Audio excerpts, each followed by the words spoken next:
Poetry is power. Good evening, everyone. Welcome to the power of poetry. I'm excited for you to experience the power of poetry. I am, as the voice of God said, Candiace Dillard-Bassett, your very gracious host. And I'm just so excited to be here to experience with you the gift that is spoken word. But before we give you the show of all shows, I have a question for you. Who here by a show of hand claps likes R&B music? I like that. So I've been instructed to shamelessly plug my new album entitled Deep Space. Thank you. I will be coming out a little bit later to just give you a little taste of that. But please, after the show, I invite you to download and stream Deep Space. And without further ado, I think we're ready to have some poetry happen, right? Yes. All right, so I give you Poetry is Power. What comes at the death of a war? A disastrous day was at the heart of the plan. But a plan to do what? Retaliate? Seek democracy, perhaps? Avenge a father's mistake? A disguised plunder to rape an already barren land of its resources concealed? Or a land grab for some unknown appeal? I don't know. The cost for democracy too high? Young lives should not be measured in terms of dollar signs. We shouldn't trade on their loss or gain on their demise. An investment unprotected is historically unwise. There have been cover-ups, finger-pointing, covert truths, blatant and whitewashed lies. What's to come now? A new generation of peace or a reemergence of despise? I don't know. This caliphate, was it worth protecting? Exiting at the expense of a people forsaken? A war's cost? Our economy breaking? An exit messy, but wasn't it worth taking? A democracy's seedlings planted. That valley's barren ground is now cracked and breaking. But no longer the blood of our babes will it be taking. Our war machine, it churned and churned.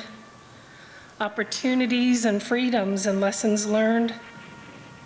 While the hate-filled hearts and minds, our purpose spurned. Till the day they arrived, yes, they have returned. With promises of change, as enlightened hearts hopeful yearned. With promises, but did they grow? Time will tell, but I don't know. Our Marine, like others there, time did spend, duties fulfilled, their heroes in the end. But their numbers, it seemed, were spread too damned thin in a place where, like cowards, wars hide underground to someday rise again.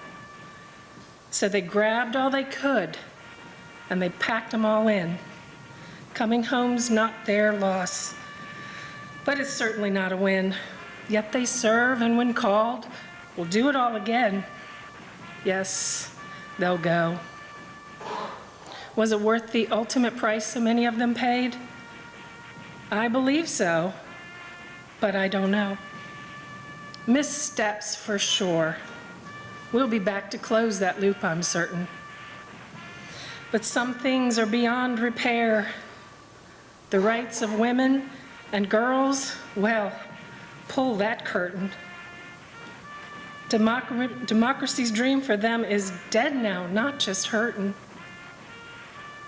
What could have been a better way, lives fulfilled and power and say, have all been stripped from them now, just torn away. Their future's grim again, another new dark day. For as long as I live, it will be that way. Just admitting this here and now takes my breath away. What's to come for those who stay? Horrors imagined, impossible to say. I just don't know. Our lessons learned will be hard to swallow. Long overdue. Our exercise's goal is now gutted and hollowed. It's not been pretty, that's for sure. And in a final act, like many other times before, the Grim Reaper appeared to escort our bravest through that door. Our final installment paid for the death of this war.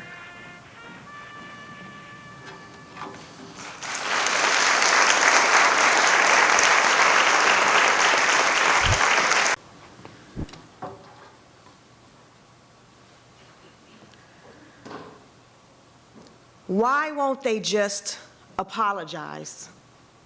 Why won't they just apologize? The truth about an apology is that sometimes an apology will never come. The person that needs the apology wants the acknowledgement and justification of their feelings of hurt, pain, and shame.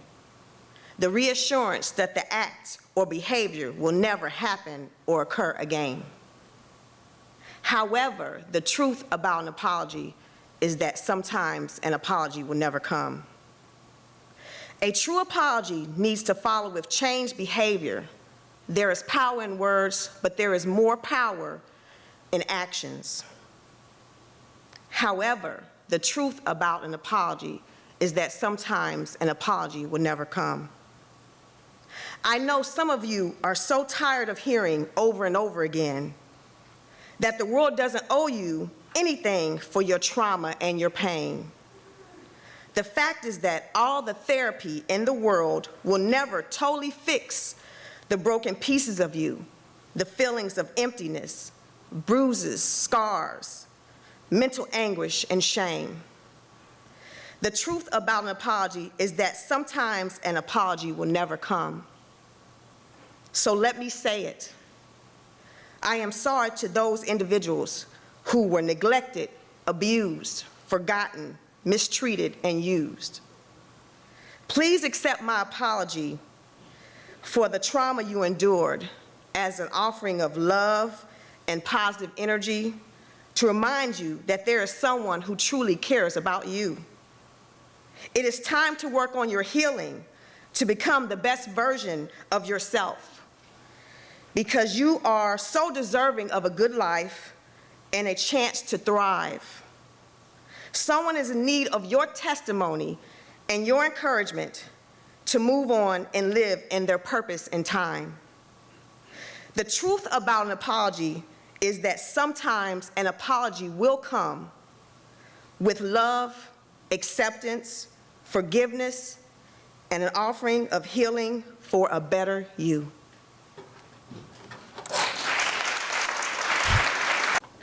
Little monsters. They come in the fall, little brown creatures with no bones at all. They come singularly or in packs. They sneak around and come up through the cracks. They are an amazement to me. I'm terrified of them, you see. It's not rational, I'm told, but by daggone, those creatures are bold. I try to stay calm, collected, and clear, but my emotions persist. Oh dear. Once I was in the kitchen, on the phone, in my house, alone. The next thing I knew, I was on top of the table. Don't ask me how I was able. The floor to tabletop in one leap, like an acrobat with agile feet. Another time, the critter was in my bedroom, running along the tops of my pillows. I was doomed. I made a frantic call to my brother. Come, quick, get this rascal out of here. He laughed at me. He could not understand my fear. He hung up with a chuckle and a deaf ear. Called my brother back, told him he better straighten up his act. Get this animal out of my house. Yes, I know it was only a mouse. He came, brought his dog. I was able to sleep that night like a log. Other females I know have the same reactions: hysteria, madness that defies logical conception. Imagine what a 4-inch monster could do. If it can happen to me, it can happen to you. They say elephants run away in terror, 'cause these 4-legged rodents might scamper up their noses in error. Okay. But a friend of mine has me beat. When 2 4-legged terrors were in her house, she didn't sleep for a week. Hallelujah, there are mousetraps with cheese. But tell me, who will get rid of the traps, please? So I get out the steel wool and fill the holes, praying the whole time while down on my knees. So don't laugh, sympathize. It's a weakness, I'm not surprised. But I am trying. I will get it right, as long as one of those furry critters is nowhere in sight.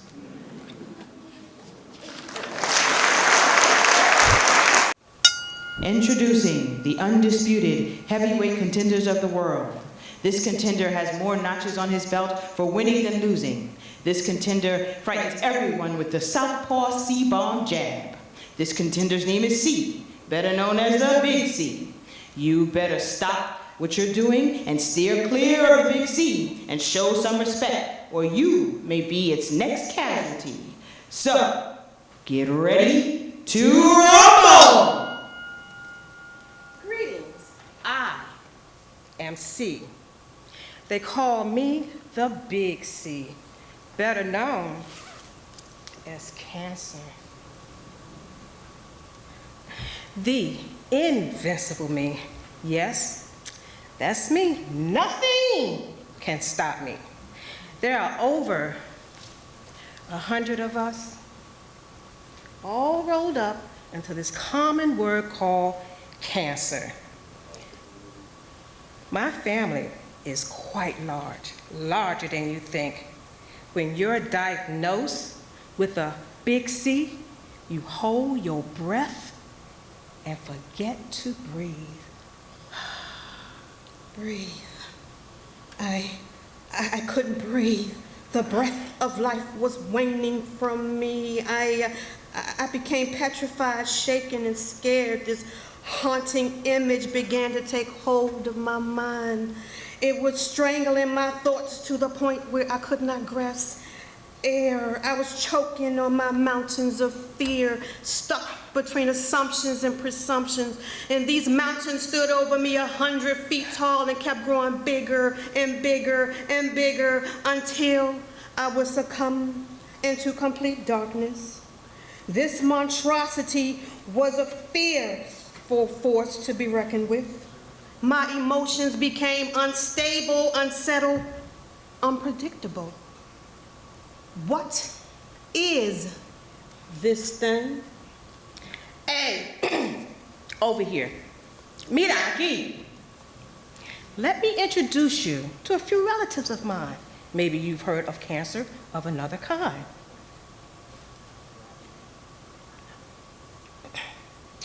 Fibrocystic.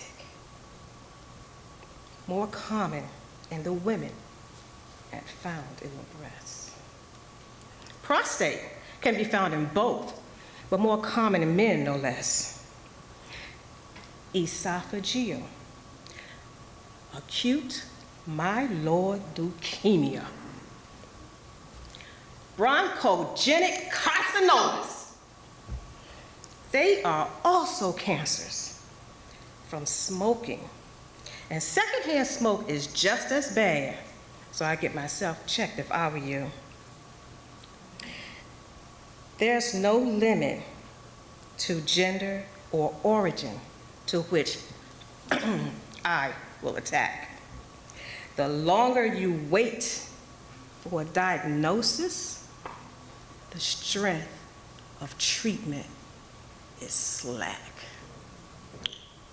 Diagnosis. The diagnosis felt like a solid punch right into the side of my face. That punch made me stumble and fall back. My brain began to swell at the thought of such unwelcoming facts. I was drowning in the abyss of what-ifs. The what-ifs began choking me as I read the gagging statistics that screamed sirens of warning and frightening. Beware! Beware! Once again, I felt like I had been sucker punched and blindsided at the same time. I began sinking as I plunged deeper and deeper into the murky mires of my thoughts. I felt uneasy and disquieted. I was submerged into my mind of unhealthy apprehension. I really, really hated the absurdity of this nearness, as if it was family. Family? Yo soy familia. Family-oriented, that is. And I do not discriminate against others. I will attack your grannies, your cousins, your aunts and your uncles, sisters, fathers, brothers, and your mothers. You see, I like them all, but the feel is not mutual. To try and kill me, you need radiation and chemo. You know, the usual. Some of you might go into remission and some of you won't. Makes no difference to me. I just keep on moving on.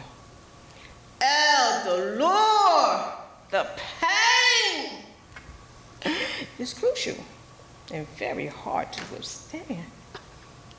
Pain. Pain is what I'm feeling right now. Deep down in the core of my soul is a pain that I cannot shake. A brittle scream of shattering glass broken into 1,000 pieces on the floor, each piece representing a part of my life. All I'm feeling right now is extreme agony from the continuous treatments. These treatments have cast a dark shadow over my entire body. These treatments have engulfed me with unfathomable pain. I really hate these treatments. Tratamientos? Treatments? Yeah, I'll treat you all right. I'll treat you so unfairly as no other disease can. Slowly but surely, you lose some or all of your hair. Spend all day in bed because you can't sit in a chair. Lose plenty of weight because your appetite is simply not there. Yes, I'm the least liked of many diseases. I do my job very well to keep you ill at ease. I would like to apologize in advance for the horror you will endure, but it's simply out of my control because that's just what I do. Come again? Because that's just what I do? Now, I would like to apologize for what is about to happen to you. Well, not really. Let me be clear. I have the most powerful weapon that cannot be defeated. And just in case it bears repeating, you about to receive a beating. This weapon is prayer. My, why are you so scared? Put your eyes back in your head, because prayer is just what I do.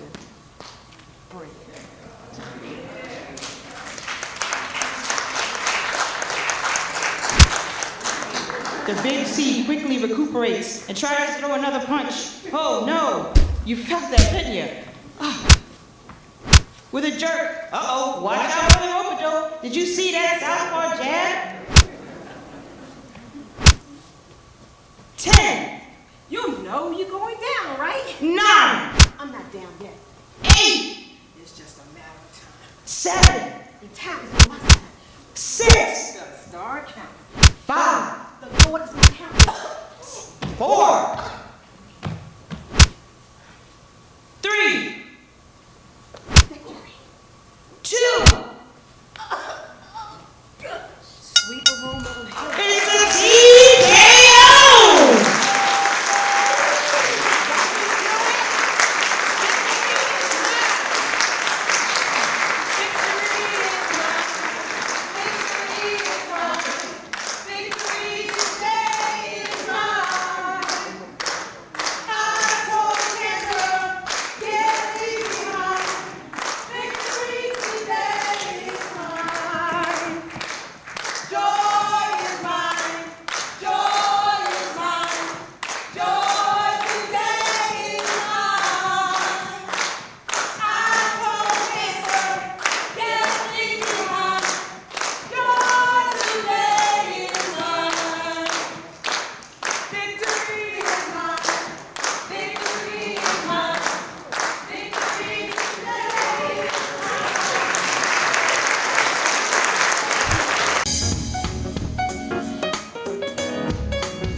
Arise, shine, inspired by Isaiah 60. Arise, shine, for your light has come. Fear darkness no longer, for there is none. No need for the sun by day, nor the moon by night. The Lord is your everlasting light. Light that is seen, that all may bear witness. Light that fills the soul, casting out ignorance. Arise, shine. Do not fear the light. Light that keeps gates open by day and by night. A light that draws your people near. The light in you that says he is here. Kings drawn by the brightness of your rising, bow before you, for it is they who are fearing. Arise, shine, for these earthly kings know, if they are the enemy, they must go. Yet the wrath shown to your enemy softens for your favor and shows mercy. Can you see and feel his kindness? You will know of his abundance. Arise, shine. Lift up your eyes. Witness his riches for you. Arise. For bronze he will bring gold, wealth untold 100-fold. For iron he will bring silver. God's promise he will deliver. Oh, arise, shine. Delay no more. Make use of his gifts and riches in store. Fear no more. Can you see God's abundance for you and me? Arise, shine, turn towards the light. Say yes to him and no to the night.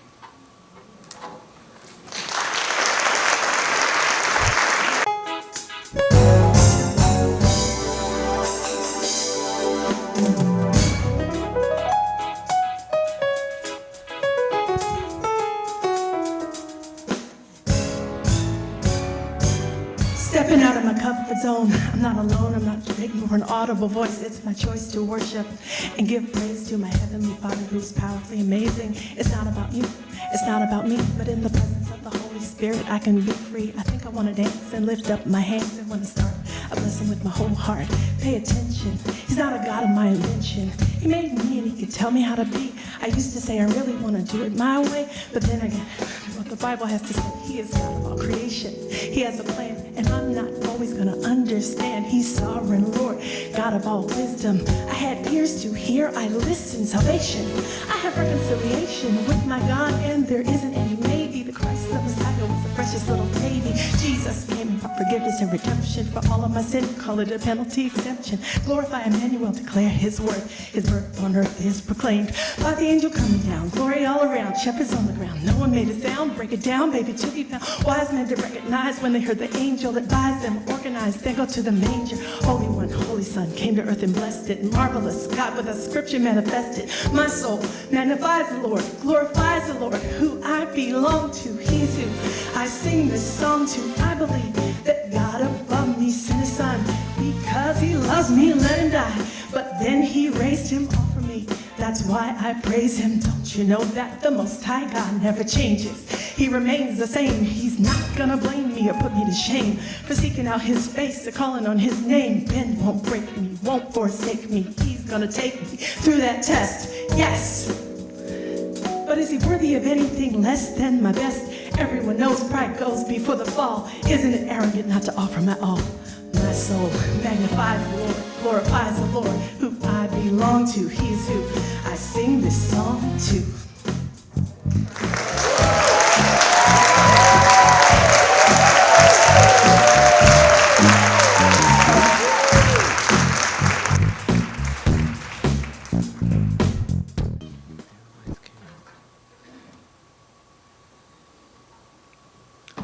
I went to the cluttered apartment, empty of life.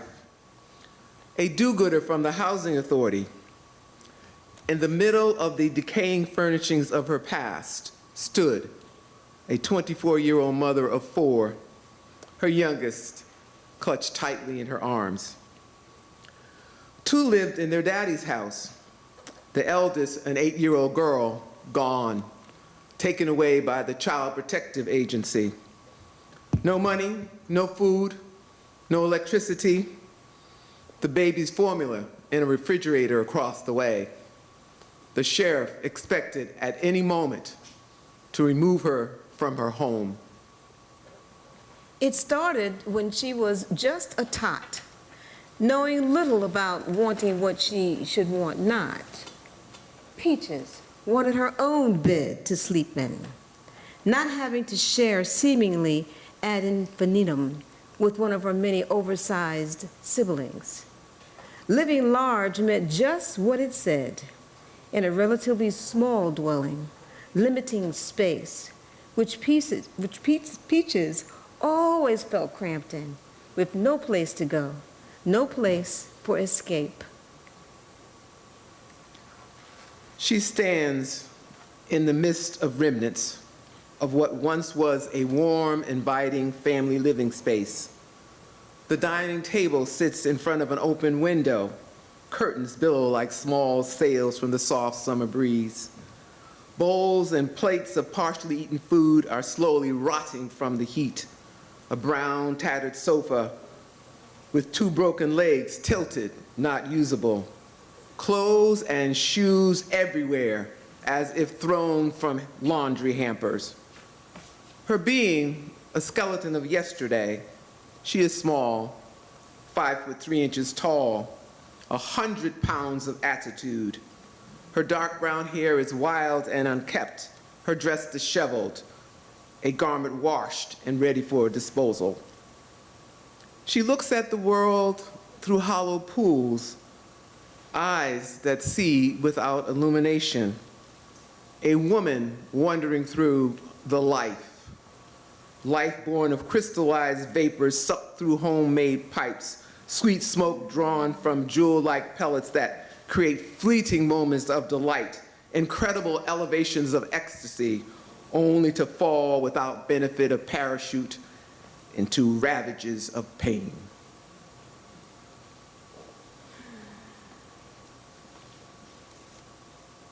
There is this pressure we know about. It's the one we often deny. When we obsess with having things our way, we leave no room to oblige.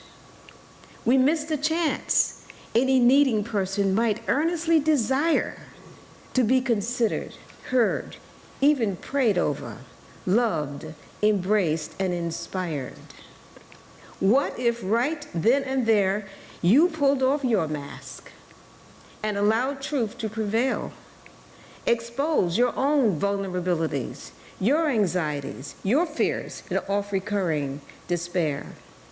Publicly showing, seated front row in pew, how desperately your heart hungers too for recognition, a safe place for the freedom to simply be you. She cries out, moaning and screeching, the sound,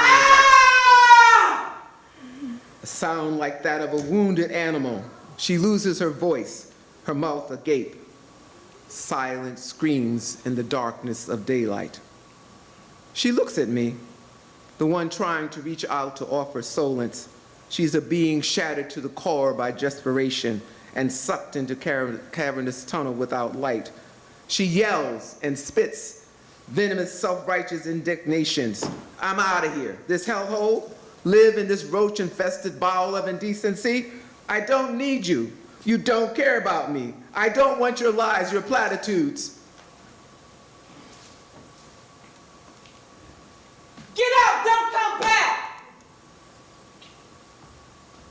Tears begin to fill those hollow pools. She stands lost. Like the seasons, there is a time for the birth of newness, the shedding of what was, so that something valuable, secretly hidden from view, no longer wrestles tirelessly to be free. There is such a time. On the roadway of transition, not my choice nor plan, but an expedition. Being on this unknown path is not an eager admission that here in this place are unfavorable conditions. As I endure the pressure of life's demands, and I feel alone that no one could understand. Transition is a hard and lonely place to be, especially after life's disappointments and its reality. How did I get here? I ask within me, as I try to understand how this could be. How did this happen? Tell me it's not so. Afraid, confused, not knowing where to go. As everything around begins to crumble and fall apart, where do I go? Where do I start? If the one held captive should know the exact moment, would that one hasten towards the offering of peace?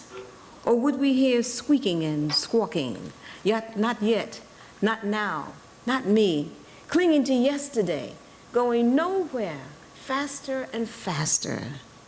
So then, when is this time, this ideal place or space, the right season to burst forth strong and joyously, fragrant in the embrace of the beautiful divine?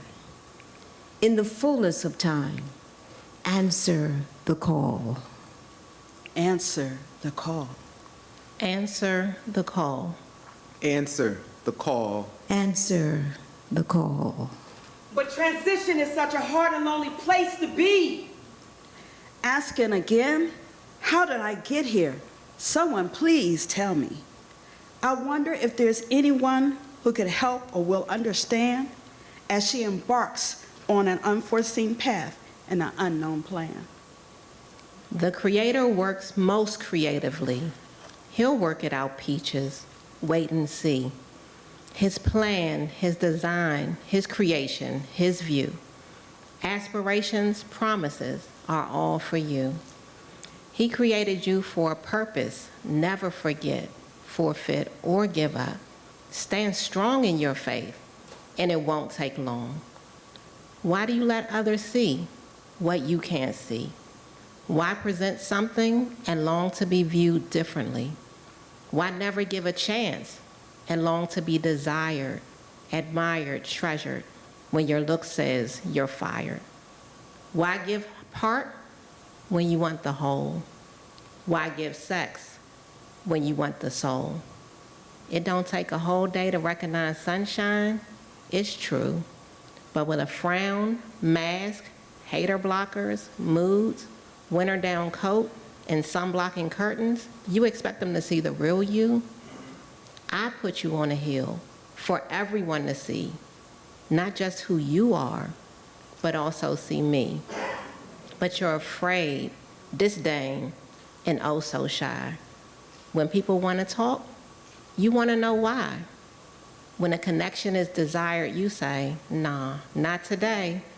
No vacancies, no postings, on vacation. Please go away. I'm out to lunch and won't be back again. I don't need you for a confidant, lover, or friend. I'm good now, please go away. But in the back of your mind, you want them to stay.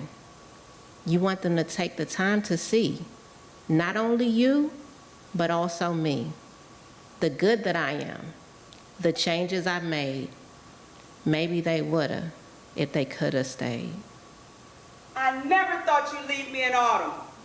You said you'd be here until it rained. Why did you stay? Why did you stay? Is what you cry, beg, and plead. You want them to be psychic and discern your need? Because transition is a hard and lonely place to be. It causes me to look at life, oh, quite differently. This unknown and unfamiliar place, as I begin to look closely at reality, as the plan that had been made starts to unravel, this unforeseen path is a lonely road to travel. It causes me to look within and recognize transition is not easy, because transition is a hard and lonely place to be. But now I understand that this is the way it had to be. And I'm not alone, for God will never leave or forsake me. I am the God that supplies all of your need. I put it in that creation. It is just a seed. Water it, nourish it, give it room to grow. But if you don't, you'll never know.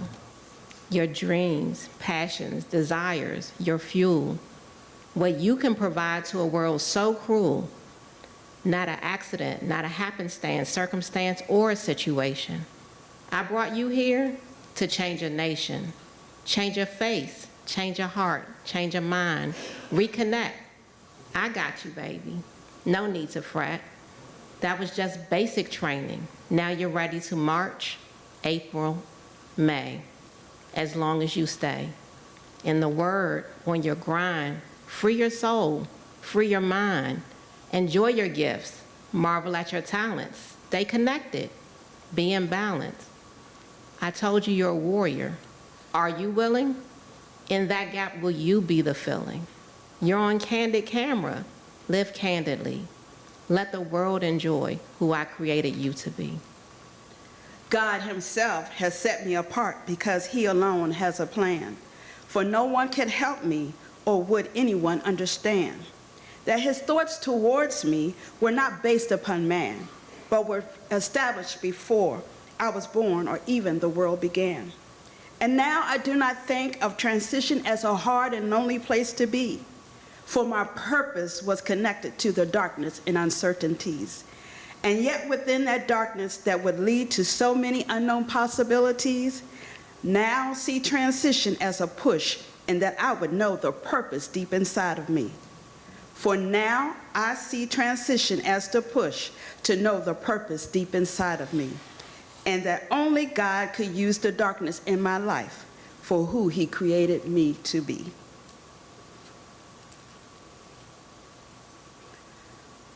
For now, I see transition as the push to know the purpose deep inside of me. And only God could use the darkness in my life for who he created me to be. Me. Me. Me. Me. Me. Me! Chapter 7, Let the Games Begin. Around the age of 12, the world started to tilt on its axis a little more, and my center of gravity was thrown off for what would remain to be a long time to come. Shuttling back and forth by myself at the age of 11 to my father's was stressful enough. Leaving had to be done on time so that all 3 train connections would be made. Arriving at my father's was not always the last destination for me.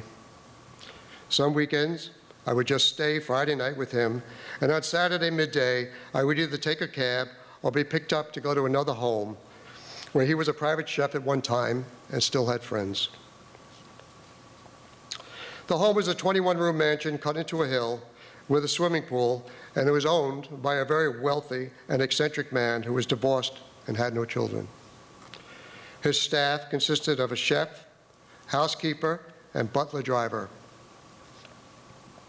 I was doted over whenever I stayed and was treated like the little lord of the manor. Every room was a museum filled with artifacts from all over the world. Rembrandts hung on the wall alongside an elephant foot that was used as a storage bin. Leopard and bearskin rugs would be in the very same room, adorned and decorated like it belonged to Marie Antoinette. One year, the master of the house filled his room with trout so that everyone could fish for dinner. Saturday nights would be a raucous event where guests partied until all hours.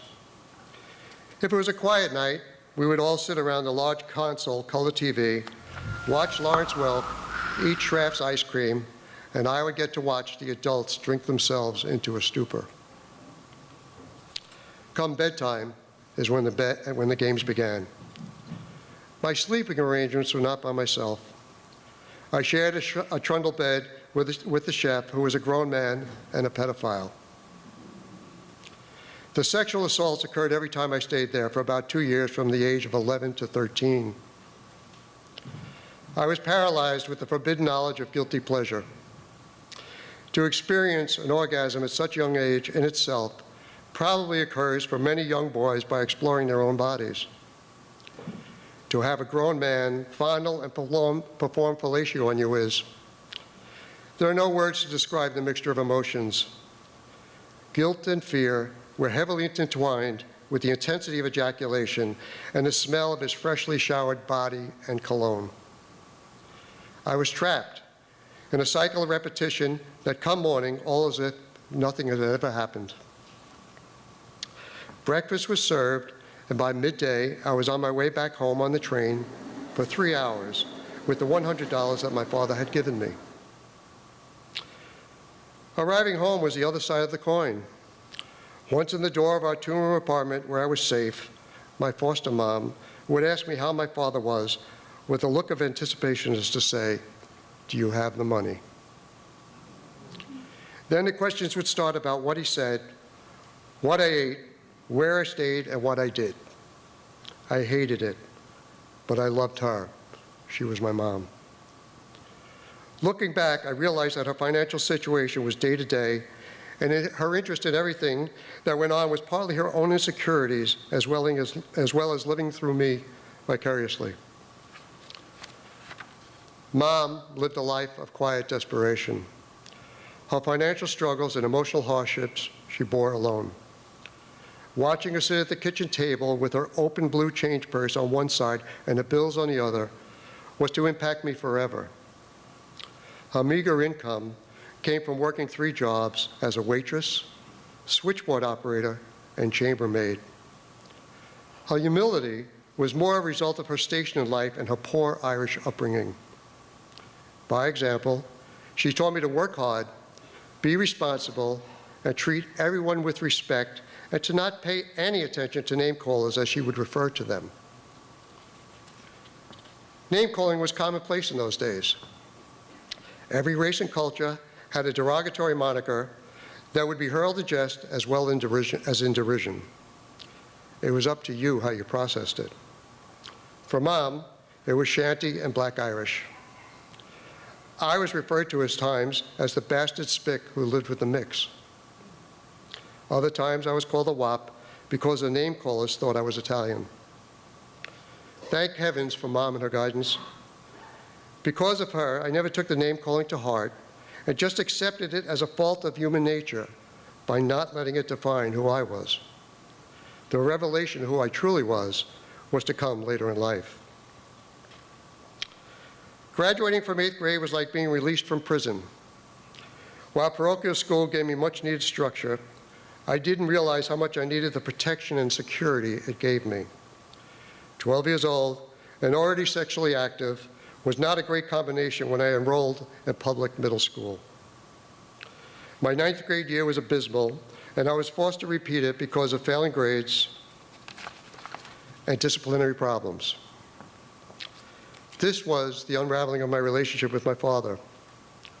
Mom knew that my father would be very upset at my failure, so she doctored my report card to look like I was moving on to high school. Unfortunately, she didn't do such a great job, and he called her out on it.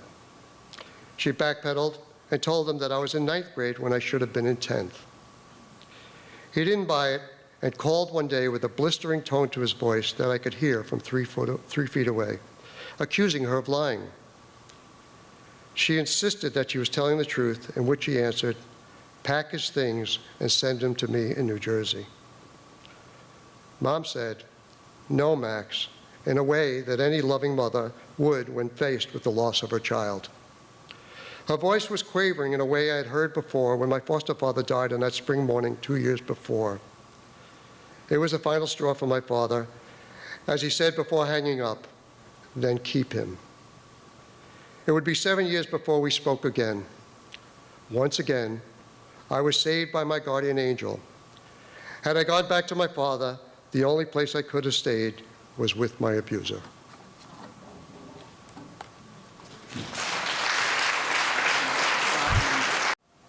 You, the Ashanti, the Yoruba, the Kru, bought, sold, stolen, arriving on a nightmare, praying for a dream. Here, root yourselves beside me. I am that tree planted by the river which will not be moved.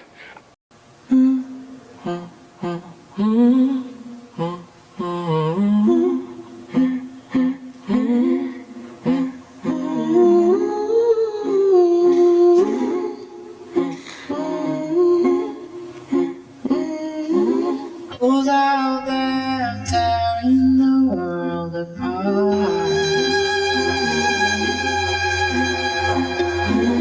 Don't you know it's not yours to break, yours to take, yours to shake down? 'Cause I'll be the river that fades in the sea. I'll be the flower that fell from the tree. Ain't no reason why the days you dream you're drowned in should not be crawling in pain. Couldn't step out, couldn't step out, couldn't step away from the light, from the light. Couldn't step out, couldn't step out, couldn't step on the ground, the light.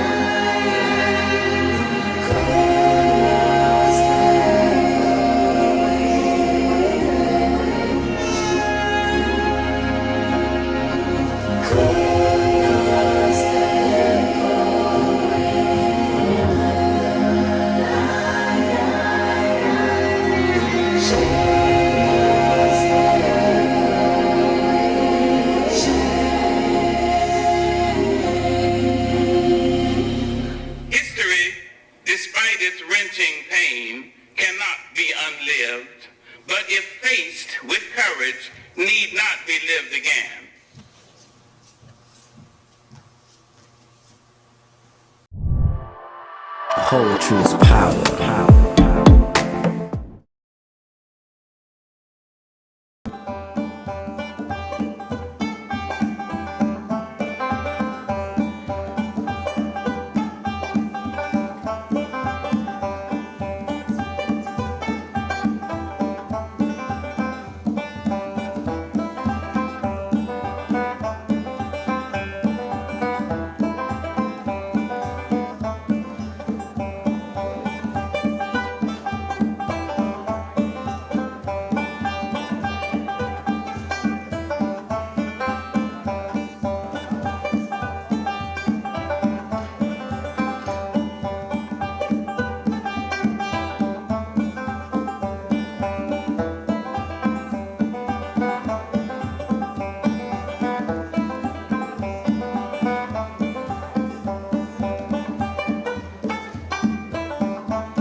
So thanks so much for being here.